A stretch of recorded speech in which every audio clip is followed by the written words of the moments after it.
அஸ்ஸலாமு அலைக்கும்.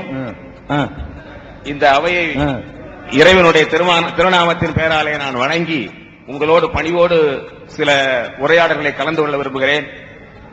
நான் ஒரு இந்து குடும்பத்திலே இருந்து வந்த இளைஞன். எங்கள் குடும்பங்களில் எல்லாம் குத்துவிளக்கும் பூஜையும் தான் எனக்கு அறிமுகமே பழக்கமே தவிர இது போன்ற மிக அருமையான சொற்பொழிவை இதுவரையிலும் கேட்டதில்லை. இவ்வளவு நேரம் பேசியும் கூட உங்களுக்கு தொண்டை சிறிது கூட பிசகாமல் பிறழாமல் பேசுகிறீர்கள். அதுவே எனக்கு சந்தோஷமாக இருக்கிறது. உங்களுக்கு இந்த வாய்ப்பு கொடுத்த அல்லாஹ்வுக்கு என்னுடைய மனத தலைதாழ்ந்த வணக்கத்தை தெரிவித்துக் கொண்டு உங்களோடு பேசுகிறேன். என்னுடைய பெயர் மோகனகிருஷ்ணன். நான் ஒரு தேசியமயமாக்கப்பட்ட வங்கியிலே அதிகாரியாக சென்னை கிளையிலேயே பணிபுரிகின்றவன். அதுக்குள்ள கொடுக்க என்னுடைய கேள்வி, இந்து மதம் கூட சுவாமி விவேகானந்தர் இடத்திலே சொல்கிறார், யார் இந்த உலகத்துக்கு உன்னை முதலாக அறிமுகப்படுத்தி வைத்தாலோ, யாரை இழந்து விட்டால் மீண்டும் பெறவே முடியாதோ அவளுக்கு பெயர்தான் தாய் என்று இந்து மதம் சொல்கிறது. அதை எல்லா மதங்களும் ஒப்புக்கொள்கின்றன என்று ஒரு இடத்திலே சொல்கிறார். நான் அதை படித்து பார்க்கிறேன். இப்போது சிறிது நேரத்திற்கு முன்னாலே பெண்களுக்கெல்லாம் சமத்துவம் இல்லாமல் இருக்கிறதே, இது எங்கே சமத்துவம் என்று முரண்பாடு இல்லையா என்று சில இளைஞர்கள் கேள்வி கேட்டார்கள். அந்த பகுதியிலே இருந்து மகளிர் அணியிலே இருந்து கூட அதற்கு கேள்வி வந்தது. அதற்கு இஸ்லாத்திலே ஒரு இடத்திலே வருகிறது, ஹதீஸ் என்று நினைக்கின்றேன். காக்கா அவர்கள் சொல்லிக் கொண்டிருந்தார், சொர்க்கத்தை தேடி அலைந்து கொண்டிருக்காதே, உன் தாயின் காலடியிலே கிடக்கிறது என்கிறது இஸ்லாம். மகளிருக்கு தாய்க்கு கொடுத்த மிக மகத்தான, அது ஒரு உயர்ந்த எவரெஸ்ட் சிகரம் போன்ற ஒரு உயர்ந்தது அல்லவா? அதற்காக நான் இஸ்லாத்தை வணங்கி பாராட்டுகின்றேன். இன்றைக்கு இந்திய உலகத்திற்கு, இந்திய துணைக்கண்டத்திற்கு மிக மிக தேவையானதெல்லாம் சமத்துவம், சமாதானமும். அதை காசு கொடுத்து எந்த கடையிலே வாங்கிக் கொள்ளலாம் என்ற நிலைமையிலே இன்றைக்கு இருந்து கொண்டிருக்கின்றோம்.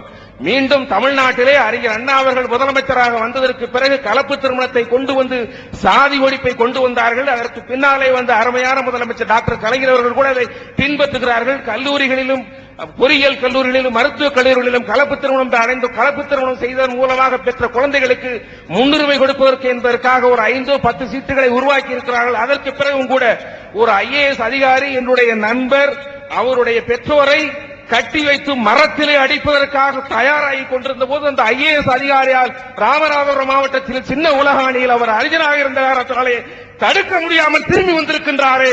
இந்து மதத்திலே சனாதன தர்மங்கள் எல்லாம் இருக்கின்றன. அந்த சனாதன வருணாசிரம தர்மத்தை ஒழிப்பது எப்போது என்றெல்லாம் என் நெஞ்சம் குமருகிறது.